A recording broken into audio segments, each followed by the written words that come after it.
Khelo India wushu गेममध्ये यश मिळवलेल्या मुलींचा नुकताच सत्कार सोहळा पार पडला. विशेष म्हणजे प्रथमच भिवंडी कराटे आणि कुस्ती संमिश्र असणारी वुशू गेम भिवंडीमध्ये आयोजित केली गेली होती. अनेक स्पर्धकांनी यामध्ये सहभाग घेतला होता. त्यासाठी विश्वनाथ पाटील सर यांनी विशेष अशी मेहनत घेतली. यावेळी यश संपादन केलेल्या मुलींचे अभिनंदन करण्यात आले. आनंद नाईक सर यांनी मुलींच्या यशाचे अभिनंदन करत पालकवर्गाचे देखील आभार मानले आहेत. तसेच संपूर्ण वुशू गेमबद्दल आनंद नाईक सर व विश्वनाथ पाटील सर यांनी अधिक माहिती दिली आहे. ह्या दोन विद्यार्थी भिवंडीचे आहेत. नमस्कार, मी Vishwanath Patil, next generation sports and एज्युकेशनचा फाउंडर. खरं तर मुलींसाठी स्पर्धा कधीच इतक्या मोठ्या लेवलच्या ऑर्गनाईज केल्या नव्हत्या भिवंडीमध्ये, आणि आमचा प्रयत्न असाच होता का आम्ही या गोष्टी कशा प्रोत्साहन करू, आणि खूप कष्टांनी म्हणजे आम्ही या गोष्टी इथे आणल्या. आणि अस्मिता खेलो इंडिया हे भिवंडीमध्ये सर्वप्रथम पहिल्यांदा झालं इतिहासमध्ये का हे आम्ही ऑर्गनाईज इथे केलं. आणि ते केल्यानंतर जिथे 20-30 मुली बाहेर जात होत्या तिथे 120 मुलींनी पार्टिसिपेट केला. आणि त्यातल्या या दोन विद्यार्थी ज्यांना पदकं भेटलेत त्याच्यामध्ये, आणि आता त्यांना पुढे म्हणजे जे पुढे टुर्नामेंट्स होणार आहेत, अस्मिता खेलो इंडिया नॅशनल गेम्स जे आपले गोवा किंवा कुठेतरी ऑर्गनाईज होणार आहेत या काही दिवसांमध्ये, आणि त्यांना आम्ही शुभेच्छा देतो. त्यांची तयारी आम्ही जोरात सुरू करणार आहोत. बाकी सर्व भिवंडीच्या जितके बी जेवढी पण लोक आहेत, जेवढी पण मान्यवर आहेत, सर्वांनी आम्हाला चांगल्या पद्धतीने मदत केलेली आहे. म्हणजे स्पर्धा काय आहे, वुशू वुमेन्स महिलांसाठी स्पर्धा आहे, वुशू गेम कुठले आहेत, कशा प्रकारे प्रॅक्टिस कशा प्रकारे आपण प्रयत्न घेत.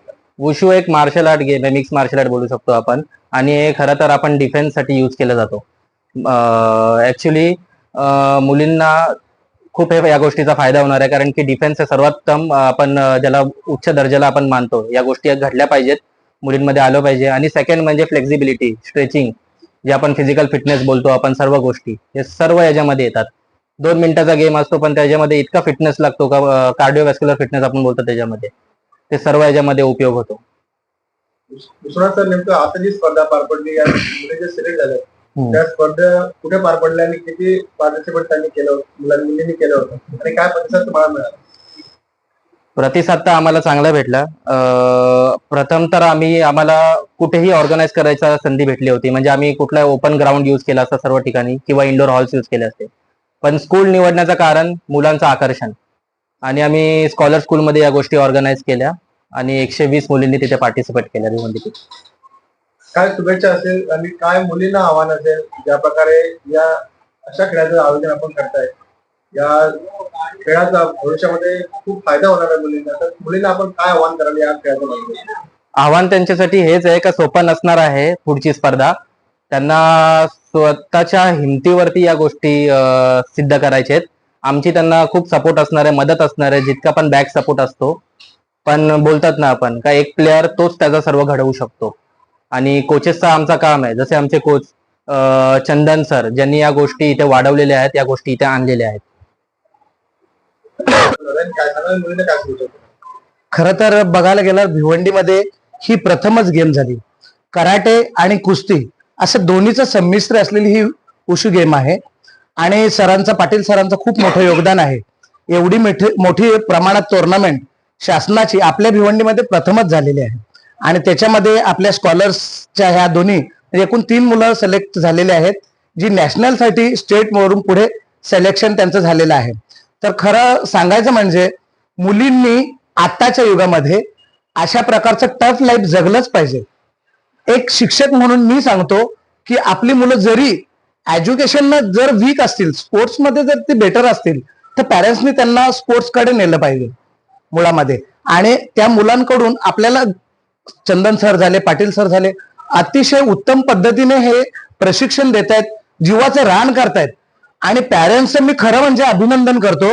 जे पण पेरेंट्स है उन लोगों का तो खास मैं शुक्रगुजार हूं कि उन लोगों ने बच्चों को प्रिपरेशन दिया है, आगे चलने के लिए मोटिवेशन दिया है.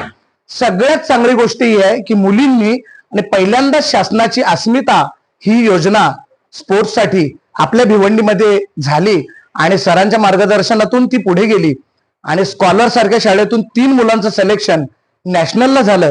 त्या सर्व मुलांना मी मनापासून, आमच्या क्लासपासून, सरांपासून, सगळ्या टीचरांपासून पॅरेंट्सला सगळ्यांना मी शुभेच्छा देतो की अजून पुढे जा आणि आपल्या तालुक्याचं नाही, जिल्ह्याचं नाही, तो पूर्ण देशाचं नेतृत्व करा.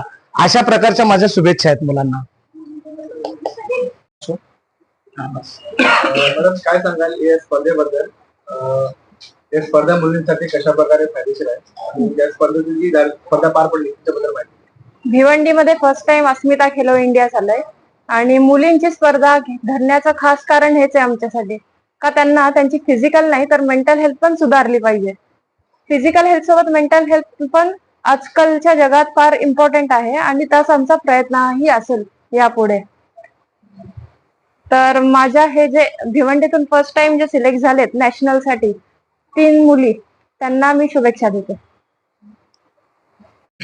सर क्या कहेंगे, आप कोच है, किस तरीके से जो लड़कियां हैं उनको जो प्राइज मिला है उसके बारे में क्या कहेंगे? मुझे तो फर्स्ट ऑफ ऑल बहुत खुशी हो रही है कि हमारे टोटल 5 स्टूडेंट सेलेक्ट हुए हैं और फर्स्ट टाइम नेक्स्ट जनरेशन उशू में इंटरेस्ट डाला है और फर्स्ट टाइम में हमारे 5 स्टूडेंट सेलेक्ट हुए हैं. बहुत खुशी भी है और नेक्स्ट टाइम हम ट्राई करेंगे कि और बच्चे हो भिवंडी से.